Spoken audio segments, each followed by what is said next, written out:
আর ফকির বানাইয়া পথে ভয় দিচ্ছে আল্লাহ। পিরোজপুরের মঠবাড়িয়ার দেবীপুর গ্রামের আলামিন জমাদ্দার ও ইদ্রিস জমাদ্দার নামে দুই ভাইয়ের বসতঘর লুটপাট শেষে আগুন দিয়ে পুড়ে ফেলার অভিযোগ উঠেছে কর্তৃপক্ষের বিরুদ্ধে। এ ঘটনায় পরিবার দুটি নিঃস্ব হয়ে গেছে। বর্তমানে তারা বাড়িঘর ছেড়ে বিভিন্ন স্বজনদের বাড়িতে আশ্রয় নিয়েছেন। আপনারা একটু বিচার করেন, আমাকে কেউ নাই, সামনে কেউ আমাকে কিছু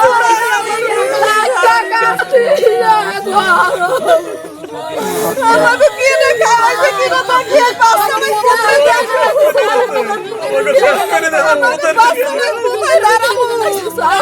আমাদের ভিখারি বানাই গেছে।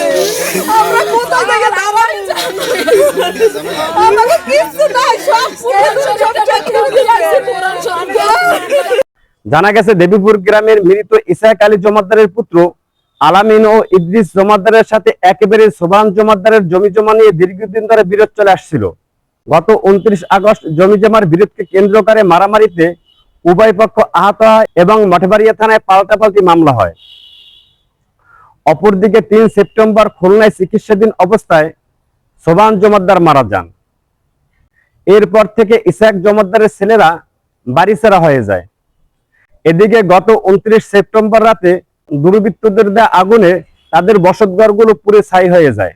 বাইরে আমার বাইরে ধামাই দেওয়ার পরে এইবারে এই ঘরকে সব লুটপাট করে লয়ে গেছে। এই ঘরটা আমার ভাই নামার পর এই রাত্রে লয়ে গেছে, নেওয়ার পরে এই 2 দিন পর 2 দিন পর আবার এই লুটপাট করে যাওয়ার পর এরপর আমার এই ঘরে আগুন ধরাইতেছে। এই কখন তোমাদের এই মালিক এই যে সব মামুল টামুল সবাই মালিক এরা সব আমাকে জমি এরা বাড়ির সবাই খায়। আমার কথা কেউ কইছে না। আমার পরিবার জীবনের কষ্টের টাকা, এত পরিশ্রমের ঘাম প্রবাসীরা, আমি প্রবাসে থাকিয়া আমি এই জমি করাইয়া এই পূর্বার জীবনে আমি এই সংসারে ঘুরে গেলা। আমার 2টা ছেলে মাদ্রাসায় পড়ে, এলাকাবাসী জানে এই মাদ্রাসার পরে 2টা ছেলে নিশ্চয়ই গেছে। দেখে বাবুরা তোরা দেখায় আমার 2টা ছেলে মাদ্রাসা পড়ে, এই 2টা ছেলে আমার আর ছেলে সন্তান নাই।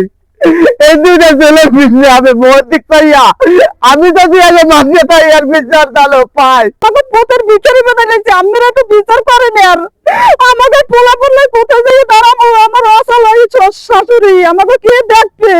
আপনারা তো বিচার করেন, আমাকে কেউ নাই। আমার স্বামী 10 বছর বিদেশ করছে, বিদেশের কোন মাল জিনিস আনছে বিদেশ দিয়ে। আমার ঘর দুয়ার ভরা ছিল, আমার শোকেস ভরা, 40,000 টাকা শোকেস জমা আছে, 30,000 টাকা আমি ফ্রিজ কিনছি।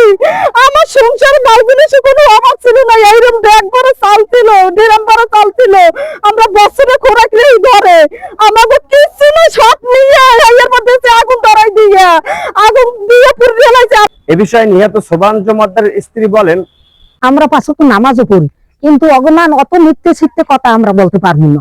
কিন্তু এই ঘর দেওয়া ওরা যে আটকাই থই গেছে এইভাবে রয়েছে, ধরেন কেউ কিছু নেয় না, কিন্তু এই আগুনটা দেওয়ার শত্রু আমরা। ধরেন এই যে বাড়ি যারাই আছে, আমার এই বাড়ি 2 সন্তানে পারা দেয় না, আর আব্বার লাশ লইছে। তারপর তো মানে দৌড়ি আইয়ে 2টা পিরেন দেয় ঘরে বা কিছু, কোনো কিছু আমার সন্তানেরা করে না। কইছে মা আপনি আল্লাহর বিচার দেন, আল্লাহ আমাকে বিচার করবে। অনেক মানুষ করছে সব ঘরে আগুন ধরাই দে, এই বাবুর সব দিয়ে দিচ্ছি গাড়ি চালায়, কইছে সালাম ভারী আগুন ধরাই দে।